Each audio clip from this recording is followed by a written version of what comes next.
And now the best thing you could do if you're a politician is just kind of keep things going. Just kind of keep paying people off and hoping everything will come out all right tomorrow. And little by little by little, what goes around comes around, and we are facing a terrible time of judgment, I believe, by the divine forces in the universe, which men have called God. I don't know what God is, but I know what He isn't. One of my teachers once said, you can't make God do anything He doesn't want to, and if He's going to do something, you can't stop Him. So consequently, since you can't influence it one way or the other, you should get in tune with the divine force of the universe and go with the flow. And that's what I believe, and that's what I've been trying to do all of my life. Just go with the flow and find out where the facts lead you. Because the more you begin to investigate what we think we understand, where we came from, what we think we're doing, the more you begin to see we've been lied to. We've been lied to by every institution. What makes you think for 1 minute that the religious institution is the only one that's never been touched? You can bet your bottom dollar that the religious institutions of this world are at the bottom of the dirt.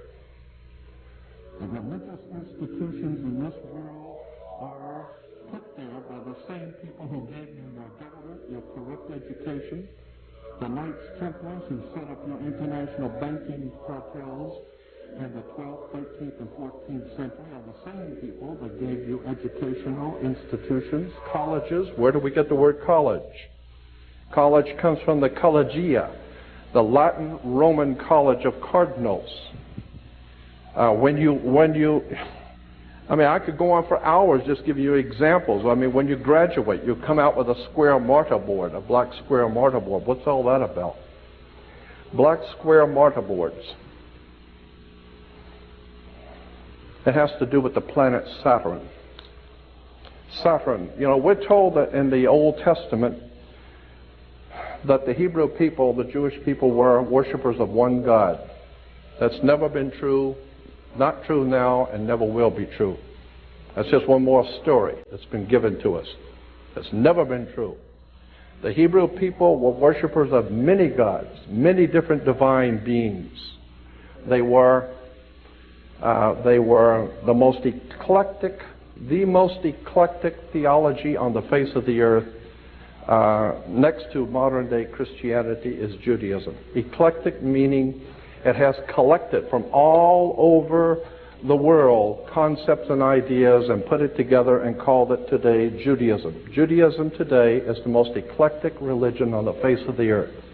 Virtually nothing of what it teaches is true. Virtually nothing of its supposedly background is true. And consequently, the world is filled with violence, bloodshed, disorder. Good people are dying. There are children who are starving. Our world is in trouble. And people are calling out to God for protection. People are calling out to God to help our nation, and never realizing for one moment that the divine presence in the universe not listening. Why? Because you have your own concepts of whatever you think is true, whatever you believe to be true, but you have never confronted the real truth. The real truth is that the people who are in power, who put this system together, have been in power for thousands of years. This has been going on from day one. I have the highest of respect for the Bible. Anyone who knows me knows I read it and study it all the time. But I'm also well aware that there are encoded messages. The rabbis will tell you that in the Old Testament is filled with encoded messages. And I believe that Christianity is probably the most powerful encoded message the world's ever had. It's one of the oldest messages in the world, and I believe that the Christian teachings in the original scriptural understanding is the most important, volatile story the world's ever known. And it's sitting right in front of you, and most people don't even see it. It is an encoded story. And unfortunately, too many people who are ill-informed, unread, and who have not spent 42 years looking at theology accept what they read in the New Testament and in the Old Testament as actual history, when in point of fact it is not actual history. There is a message behind the message. And consequently, if you're reading the Bible, and if you're looking at theological subjects from the Bible point of view, in a materialistic way, you're never going to see the obvious story sitting right in front of you. I believe that the story in the New Testament, and I'm concerned about this because I believe the world is now facing another dark age. I think that we are now preparing ourselves to go into a very dark time that's coming on the earth. And I believe that the message that's in the New Testament is a very powerful, symbolic, metaphysical story that is not very well understood today. Let me go back to the original Hebrew religion. Because it forms the basis for Christianity, we need to look at where did any of these things come from. I'm famous for doing that. I couldn't care less who I offend. I want to know the truth.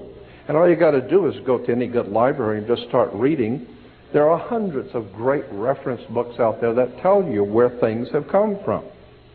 First of all of the things which are going on in this world today, from 9/11, all of the wars in the Middle East, all of the incredible bloodshed that's being spilled all over the earth, can be traced back to, and you might want to remember what I'm saying here, because I'm sure you're not going to make the connection when I first tell you, but I'm going to try and explain it to you.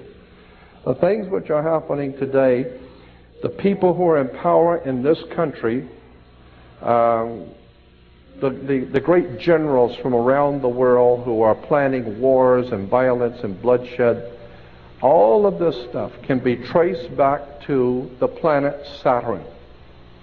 Saturn is a very, very pivotal, important concept in theology and religion. And most people have never been told any of this and have no knowledge of it at all. But the planet Saturn is very important in world affairs, in theology. In the Islamic belief, the holy city of Mecca, which is in Saudi Arabia, Mecca has a Masonic circle, and within the Masonic circle is a square, because you got to do everything on the square, remember. You have a town square, you have New York Square, you have Vatican Square, you have Red Square, you have all kinds of squares. Why? Because this is Masonic, and it goes all the way back into the ancient world, the terms and symbols. Again, the planet Saturn is called the Black Square. It's called the Dark Sun, the Black Sun. This is what the Nazis and the SS and the Gestapo wore black. That's why priests wear black. That's why judges wear black robes. Why do you think a judge wears a black robe? He wears a black robe because when you used to graduate from university, you wear a black robe. Why black robes? Darth Vader wears a black robe. What the hell does a black robe have to do with anything? The judges wear black robes. You know, Supreme Court judges wear black robes. Black robes represent the priesthood of the planet Saturn, the Saturnalian Brotherhood. All you need to do is study Nazism, and you will begin to see that the powers behind the Nazi Party, the Thule Society, the Germanian Order, were all members of something called the Saturnalian Brotherhood, the Brotherhood of Saturn. Saturn was the god of darkness, chaos, and destruction. He teaches you a lesson. He will take your life if you don't listen to him. So consequently, Saturn was very, very important in the ancient world. Thank you. Saturn's name, incidentally, in the old Phoenician, ancient Canaanite religion, in the Middle East, the old Phoenician Canaanite worship of the planet Saturn was the most important god of all the ancient world, was the planet Saturn, and his symbol long before the Hebrews were ever in Cana. The symbol in Cana for the planet Saturn was a six-pointed star. Today we call that star the Star of David. There was no Star of David. It's the Star of Saturn. All of the Jewish reference books, all the Encyclopedia Judaica, you go to the synagogue, go up into Mulholland Drive, up to the Jewish University and spend 3 weeks there and look up Saturn. You'll find out that 98% of all Judaism is the worship of the planet Saturn. Better wake up and understand where this stuff comes from. Because if there is a God in heaven, if there is a divine presence in the universe that demands righteousness and justice, then you're going to have to rethink what we believe and where we're going and what the world is all about, because for the last 2,000 years we haven't done too well. Logic alone should tell you that when Jews were being marched into concentration camps, they were praying obviously to their God for protection and for help. There was no help coming. Christians have been praying to God to help this nation, to protect their family, and evil grows and multiplies each day. And the more Christians pray, the more evil the pervasiveness becomes. And the reason why is because we are not in tune with the universal God force. We're not in tune with the truth. We're in tune with what we've been told is the truth. We understand that thing that we've been told about government, that we have to pay your taxes because that's the law. You think, what law? Where is there a law that says that? Well, it's in there somewhere. No. Where is the law? Then you find out, well, it was just a lie. The whole thing was a lie. The whole thing is a sham. Well, the same thing is true in our theological thinking. The reason why I am bringing this subject up is because I feel it's important now in the year 2002, because I think that very soon we're going to experience some pretty dynamic spiritual things are going to begin to happen on the earth, because I do not believe that the divine presence in the universe that men have called God is going to allow this to go on much longer. But the way history has always shown us is that when God moves, theologically speaking, when God moves, people die. And consequently, I think that we are coming to a point where we're going to be in serious trouble, and that's why I want to help my fellow man to become spiritually prepared for what's coming. And the only way you're going to do that is understand where things come from and begin to appreciate we've been misled again. I have tons of videos, of slides I'd like to show, but there's so many things I want to talk about too. Let me get back to the planet Saturn. Saturn was referred to, as I said, its symbol was the six-pointed star. Today we call it the Star of David. Saturn was referred to as El, E-L. El was the god Saturn in the old Phoenician Canaanite system. And consequently, anyone that promoted the worship of El is where we get the word elder. You become an elder because you were worshiping El.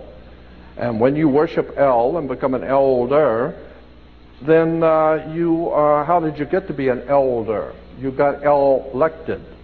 So therefore we have elections. Now that you have been elected to be an elder, now you are one of the elites. Why? Because now you have moved up, like in an elevator. You are now moved up in society.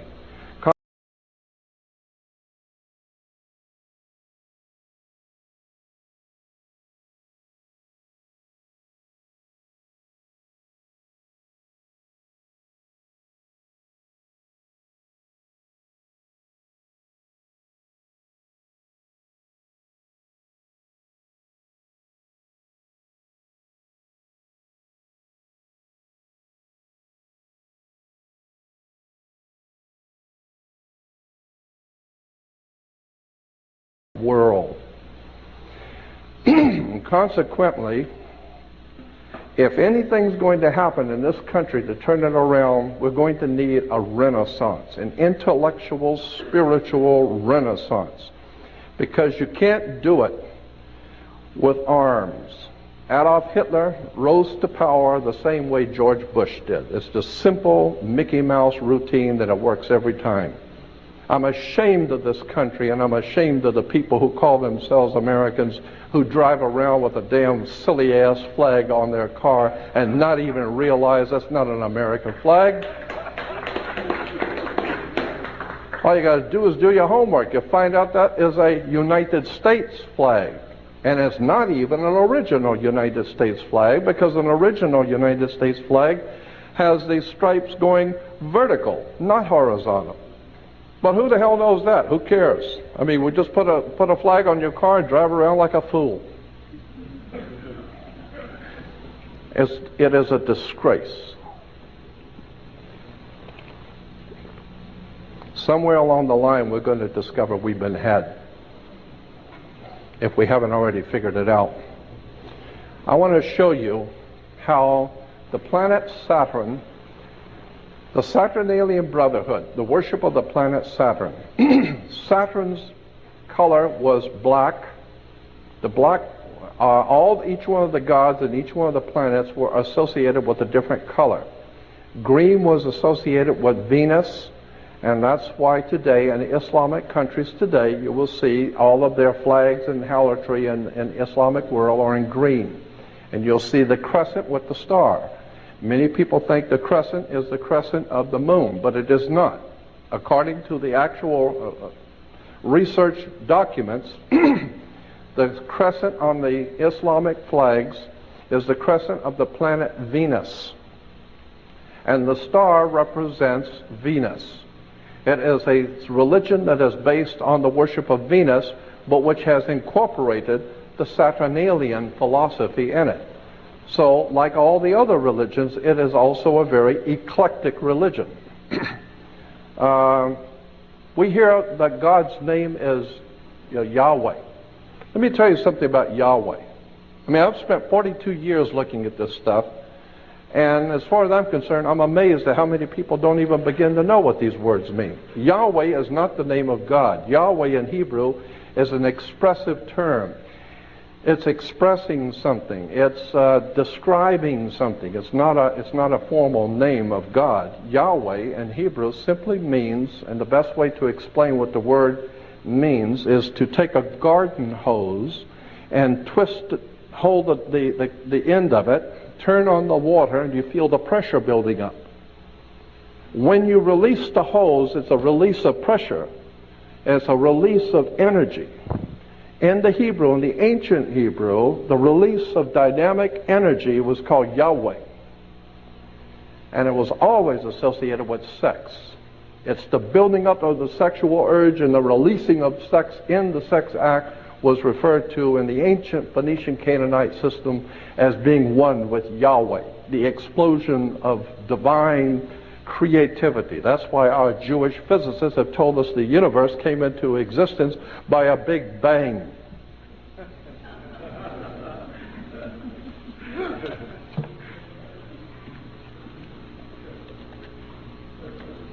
Consequently,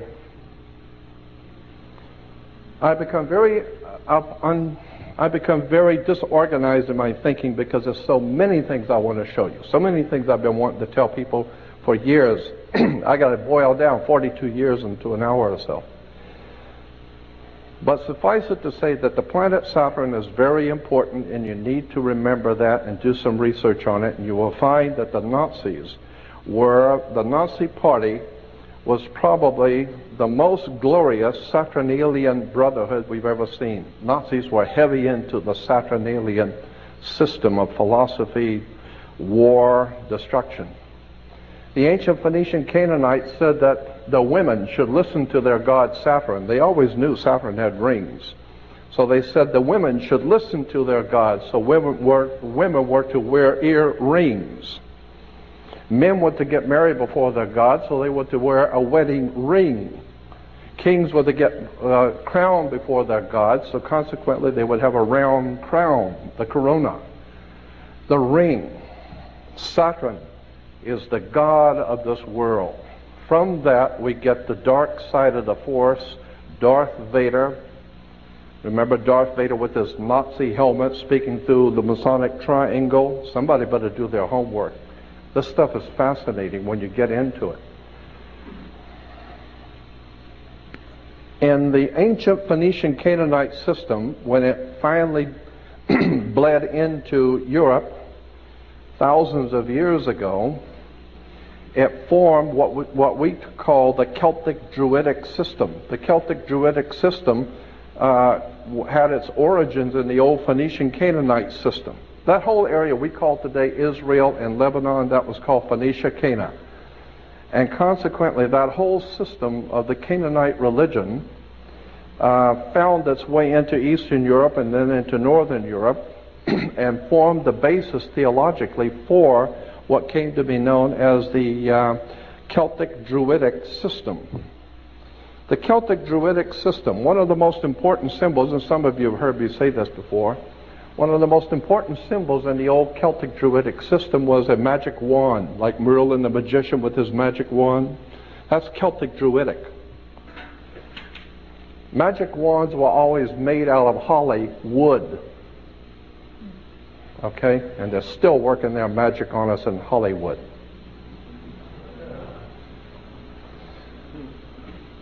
The system that we are under is the most manipulating, exploiting system that's ever been put together. But I'll tell you one thing.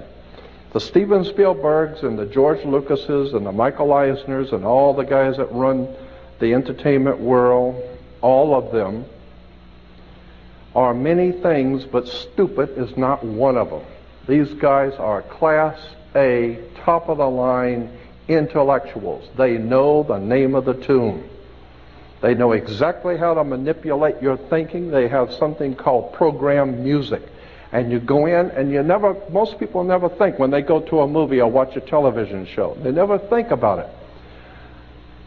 Who writes scripts? Scripts are written by scriptwriters. Scriptwriters scribble scripts. And consequently, the scribbling scriptwriters were called scribes. So when Jesus denounces the Pharisees and the scribes were the people who scribbled scripts.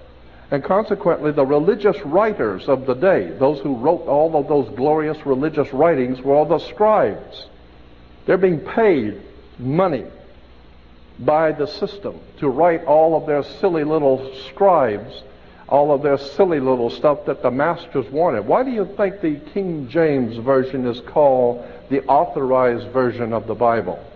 It's the one King James authorized. He didn't authorize you to go doing too much research on your own. You get your head cut off. Consequently, we go back to Yahweh. I mean, have you ever wondered why we call God the Father? You ever thought about that? I mean, women, some of the women's liberals were saying could be a God the Mother, you know. I don't know. But the point being is that why do we call God the Father? It's because of rain.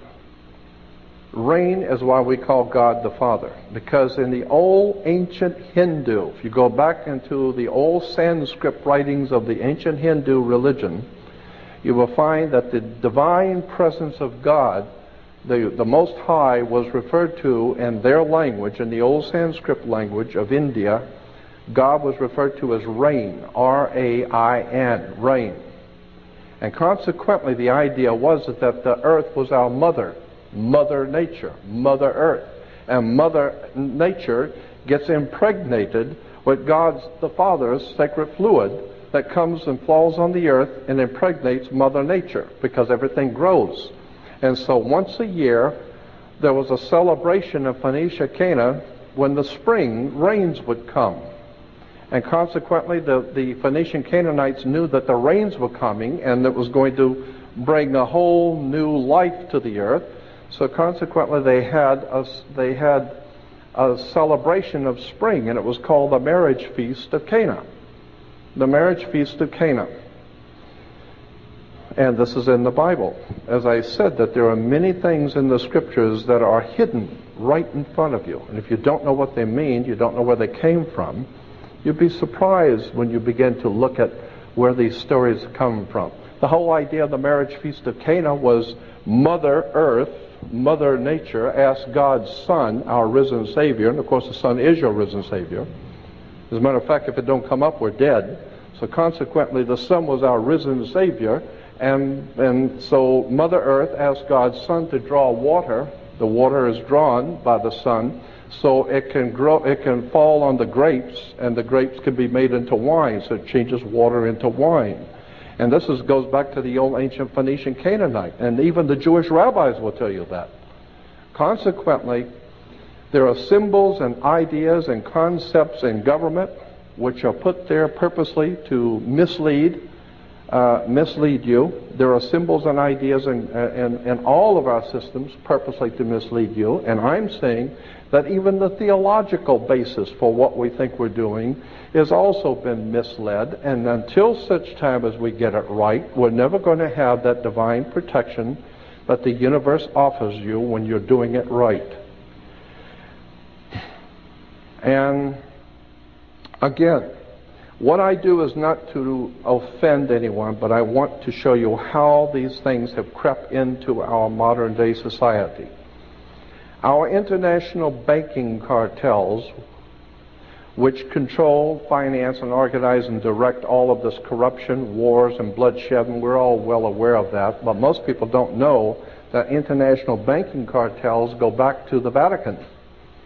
The Vatican, as far back as the 5th, 6th, and 7th century, was the power of Europe. The Vatican dominated Europe, and Europe dominated the world. Even the Uniform Commercial Code, the international banking codes of the world, are based on Vatican canon law. I mean, that's why when you walk into a courtroom, why do you have to go to court? Does anybody ever wonder why you go to court? I mean, you play basketball on a court, and you play tennis on a court. The whole idea in a court is to put the ball back in the other guy's court. That's right. It's just a game. Back and forth, they're throwing the ball back at each other, and the judge is there wearing a black robe. Black because of the planet Saturn. Saturn was the god of banking. That's why the judge sits on the bench. Look it up. Look up the word bench. You will find the word bench is a Latin word for a bank. So the judge rules for the bank. He don't care who's going to win or lose. Somebody's going to pay. And he's going to get paid. What does he care? Okay? So consequently, the judge rules for the bank. He sits on the bench. The whole idea is you're in court to play ball back on the court. How do you play tennis on a court? You play with a racket. Why? Because the whole thing is a racket. They're using terms and symbols and emblems. And they're playing on you. You know, a lot of people think, well, these are just play on words. Don't bet on it.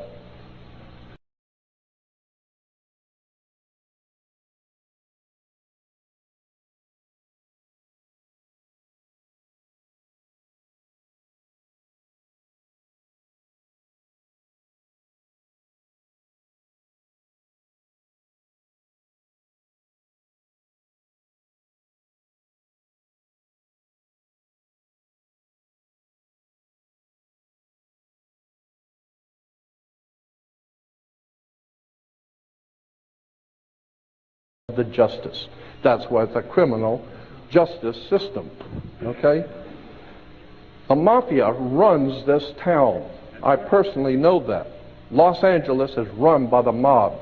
If you don't think so, they got their own license tags. The mafia has its own license tag that the police department does not touch. They see a mafia license tag, they do not touch it. I'm not going to get into that.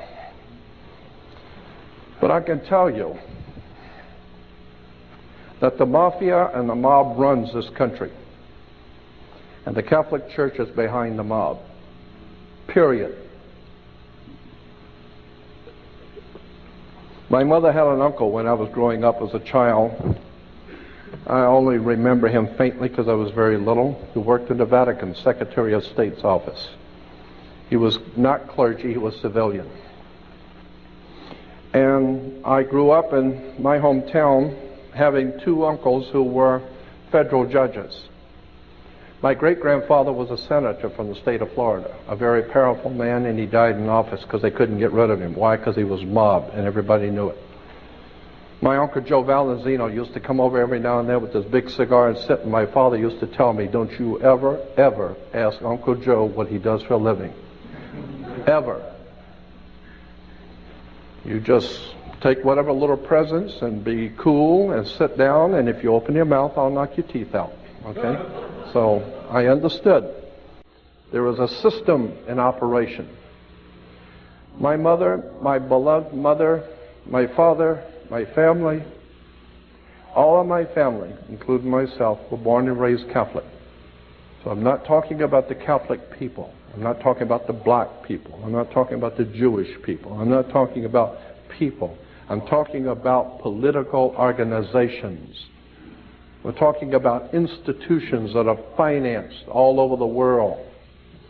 Huge, powerful financial empires. That's what I'm talking about, not the people. So I grew up understanding that there was a whole system in operation, and I decided at the ripe old age of 18, when I left home to come to California, I wanted to be on my own and do my own thinking. And I started out immediately collecting and reading books on Nazism, the communist movement, the philosophies, all the different occult sciences.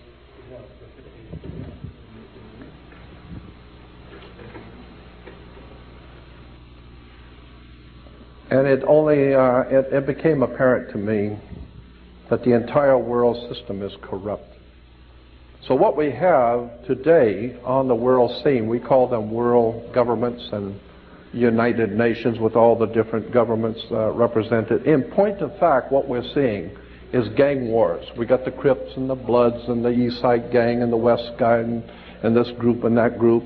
And today we call them nations. No, they're only gangs. They're all corrupt, money-grubbing, and so consequently, what goes around comes around. And we're seeing the complete breakdown of law and order around the world, and I believe that there is a divine retribution coming, and this is what I'm trying to do, is make people aware that do not put your faith and trust in man in whom there is no salvation. Do not look to your religious institutions for any spirituality. They don't have any. I don't care what it is, they don't have it. The very word church, the word church is an English word. From the King's English, it goes back to a word in Scottish, kirk. K-I-R-K is church in English. Kirk in Scotland goes back to a Roman goddess, Circe. Circe goes back to a Greek goddess in Greece called Circe. Circe gave birth to Roman Circe. Roman Circe gave birth to Scottish Kirk, and Scottish Kirk gave birth to the English word church. So consequently, when you go to church, just remember it goes back to Mother Circe in Greece. Circe, if you go back to the library and get some books on Greek mythology, it will tell you that her name gives birth to what we call the church today. And Mother Circe was able to hypnotize people and bring them into her home, hypnotize them, and so that they would lose their mind and become animals, and then she would feed off of them, eat them and feed off of them. That's Greek mythology, Mother Circe. So consequently, Mother Church has done just that. She has hypnotized people, brought people into her house, and consequently lives off of them. One of the most important financial institutions in the world is the Roman Catholic Church, and all the other churches like the Mormons and Seventh-day Adventists and Christadelphians and Jehovah's Witnesses are trying to catch up with. Consequently, all you need to do is just go see Godfather 3, and it will tell you, that's a true story, Godfather 3, about the killing of the Pope, when the propaganda duet, the P2 Lodge of Freemasonry, had to get rid of the Pope, because he was a good man. That particular Pope was a good man, and he wanted to try and straighten out the church, and they figured they'd better straighten him out. So he was dead. He died on the 33rd day of his pontificate. He died on the 33rd day. I think that's interesting. And that's in the movie Godfather 3. Consequently, I don't know if you know this or not, but at the end of the Second World War, to show you another facet of the church's work, during the Second World War in 1945, Actually, early 45, when the German and the Nazis began to see that they were losing the war, and it became evident that the Nazis were going to lose. The powers that be in this world wanted to get the top Nazis out of Germany before the Russians or the other Allied forces came through and would kill them. And so consequently, the Vatican, along with the CIA, the American CIA and the Vatican, made a deal where the Vatican would provide for all the top Nazis their false passports, false ID, and slip them out of Europe and send them to Central America, South America, Uruguay, and Paraguay, which incidentally those two countries were founded by Jesuits. Probably some of the most powerful criminal syndicate in the world is the Jesuits. But so we have the Nazis here in America.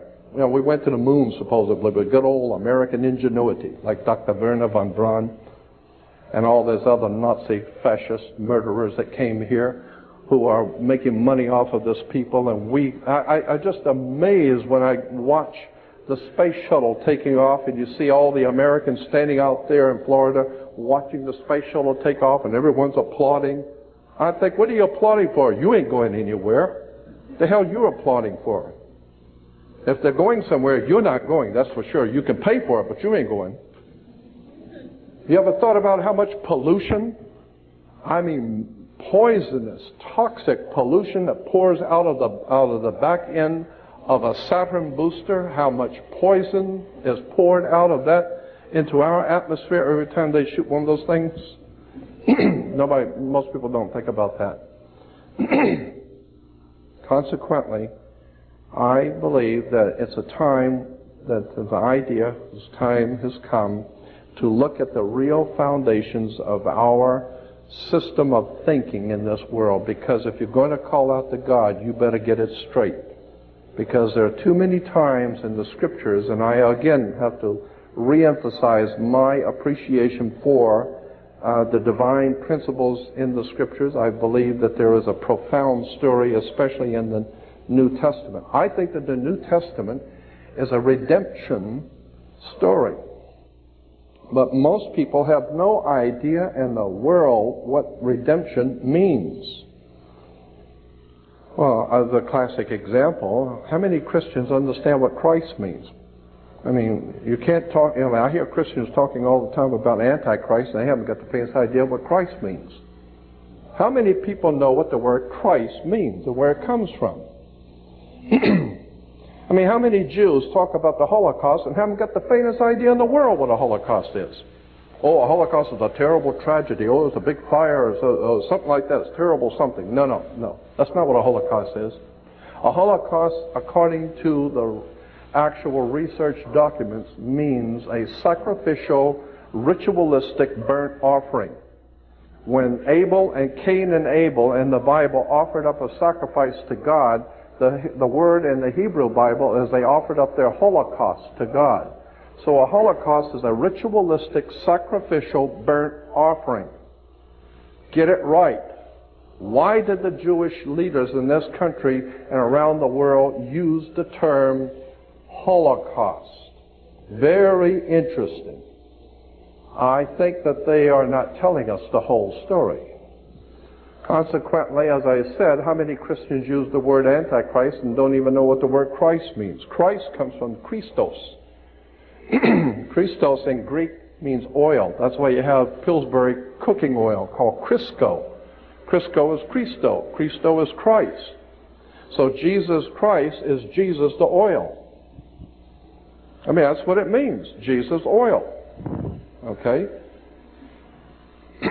You say, well, Jesus, why? Well, because Jesus was the anointed. When you always become anointed with oil. The kings in Israel were always anointed with holy oil, so they became anointed.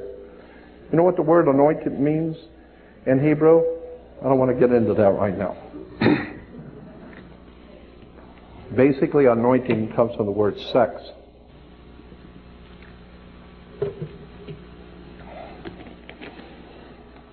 You'd be surprised how much sex is entwined in religion. Sex, drugs, and rock and roll. There's a huge amount of words and terms and symbols. And when we begin to see how these stories have been put together and misrepresented, again, I believe that the Bible has been misrepresented. I think that if you go back into the ancient world and begin to see where the Bible comes from, who wrote it, and you begin to read the encoded story, it becomes fascinating stuff. And when you understand that, and I do a whole lecture, sometimes it takes 4 to 5 hours for me to do it, on astrotheology. Astrotheology is the basis for all religion on the face of the earth. It's called astrotheology. Happily, most people don't know that, so nobody's offended. But most people do not realize that astrotheology forms the foundation for virtually all religions on the face of the earth. It has to do with the worship of the heavens. And if you go back into the most ancient times, and this is a subject I've always loved, is ancient theologies. If you go back into the most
And consequently, when the sun would come up in the morning, that was the one thing that saved the human race, is the coming of the sun. God's sun, the light of the world. Of course the sun lights the world. And the sun doesn't belong to China or Africa or anybody else. It belongs to God. So it was God's Son, our risen Savior. And of course the sun is your Savior, because if it don't come up, we're dead.